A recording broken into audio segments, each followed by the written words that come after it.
Hello, magandang araw sa lahat. Kami ngayon ay magde-deliver ng printer sa aming kumari sa Malabon. Itong vlog pa lang ito ay request namin kumari na nasa Qatar, si Maring Ann. Kumusta sa'yo dyan? Ito ngayon ang printer, ihatid namin sa asawa mo, Paring Boyet. Papunta na kami dyan. Ang printer pa lang ito ay sa aming customer na hindi maayos na kausap. At pagpasalamat kami kay Maring Ann at sasaluin niya. Malaksan ang lugi namin kung hindi na niya ito makasalo. Salamat Maring Ann sa pagsalo sa printer. Paring Boyet. Thank you, best friend. Hello guys, we're going to Malabon.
Nandito na kami ngayon sa Malabon, kung saan matagal kaming tumira dito. Dito rin gumanda ang buhay namin at napatapos ko yung aking asawa sa Arellano University, Malabon. Dito rin nalagay sa panganib yung buhay ng aking pamilya, kaya umalis kami sa lugar na ito.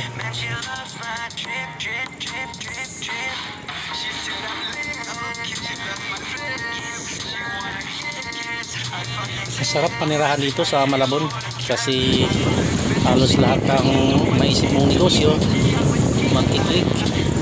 Napakasarap. Si Maring Ann pala na kilala namin nung sabay na na-hospital yung anak namin si Jana Sheen at yung anak na si GR sa San Lazaro Hospital. Malaki din ang utang na loob namin dyan kay Maring Ann kaya kay Paring Boyet dahil sa lahat ng hindi pabor ay pagbibigyan kami. Kasi nung unang tumira kami dito sa Malabon, wala kaming tubig, kuryente. Sa kanila kami humingi ng nakikikapit pang samantala. Kaya lubos kami nagpapasalamat sa mag-asawa. Napakabuti yung tao. Kaya ito na okay ngayon, malapit na kami sa bahay nila.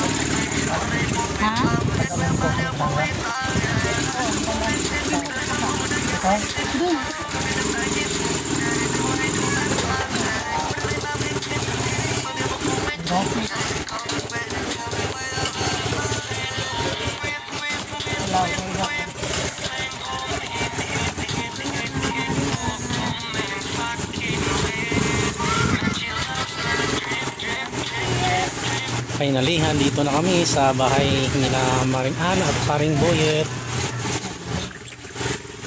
Ayan na ang mansyon ni Maring Ann.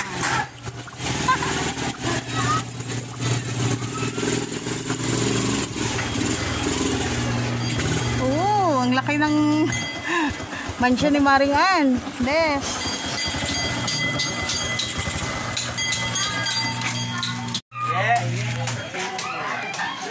Yung atas ng abroad ni Maring Ann.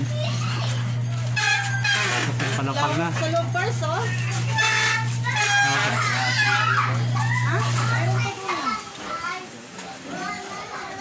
Oo.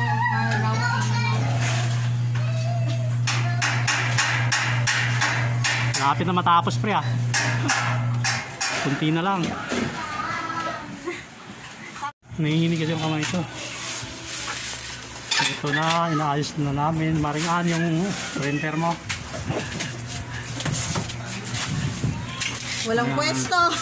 Wala pa mapwestuhan kasi ano, ginagawa pa yung bahay mo. Mansion. Ito, Xerox lang muna. Wala pa tayong print. Aantayin ka daw nila pa, ano, para may sa print.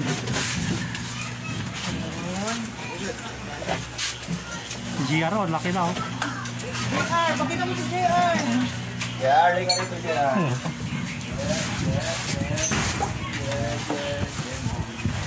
Oh. Nariya si GR, oh. Hello, Nariya sa mama mo. Alam mo, dilim daddy. Meron dyan, merong ilaw. Meron yung ilaw. Marunong naman yan sila. Ayan, ready na. Xerox. Wala pa tayong print. Kasi Sinantay ka. Best. ito mo si pare. Pre, Guys, Hello. ano masasabi mo kay best friend? Ito na. Ha? Yan. Huh? Kuya, tulog. Tulog si Kuya. So, si JR. Hi, Yeah. Oh, tagtatakip. Nahiya sa mama. Bes, ang laki ng mansion mo. Grabe, magkano kaya gastos mo dito? Mahal-mahal, Pars. Mahal siyempre, malaki yun. Mahal ng bakal ngayon eh. 300. Yun nasa dalawang. Grabe, hindi tayo makabagan itong bahay din. Mukha mo kayo.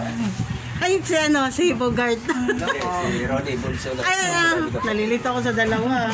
Magkamukha. Bogart, yung malaki yan. Oo. Tama. Slide lang, slide. Light lang pala yan. Oh, bigyan mo na, magbigay ka ng message kay Bes. Hello po, kay Ate Ann, mag-ingat lagi po dyan, tas kumain, healthy body, yun lang, good luck. I love you. Papablog siya, homesick na siya. Ano mensahe mo kay mama Na-homesick mo? siya. Na-homesick yung mama mo. Wala, umiyak. Umiyak ka, Je? Iiyak. Magbigay ng message ka, mama. Dali. Na-homesick na mama mo, kaya Hindi na gusto pala may ito vlog. nag-iyak doon. Reniel! Si Reniel. Halika nga rito na, kalika. Next year na mag-aaral na. Sure ka? Hindi siya naging problema. Eh, okay lang yan kasi ano. Yan, si Bunso. Halika, be. Ano message mo kay mama? Dali. Ano? Dali, kinamimiss kayo, di mama? Mensahe mo si mama. Sige na, misis ka. Mensahe ka kay mama. Ma, Yeah. love you po, ma. Salamat po. At sa mga sakripisyo niyo po para po sa pamilya natin. At sana po buwi na po kayo. At naka po kayo bumalik sa ibang bansa. Oo, tama. Panindig pala yung iba. Miss niya na si mama. Iyak si pa. Kaya po. Bes, umiyak si pare. Miss ka na niya, siyempre sakripisyo mo. Kita mo, Kaya lang ka. Wala. Pawis siya, pawis. Ano, maiyak talaga yun, no? Iyak din yun, siyempre miss na rin. Diyan ko na yun. Tuloy-tuloy pa rin ang gawa, Mads, ng ano mo. Bahay mo. Kayo lang gumagawa. Oo. Ano,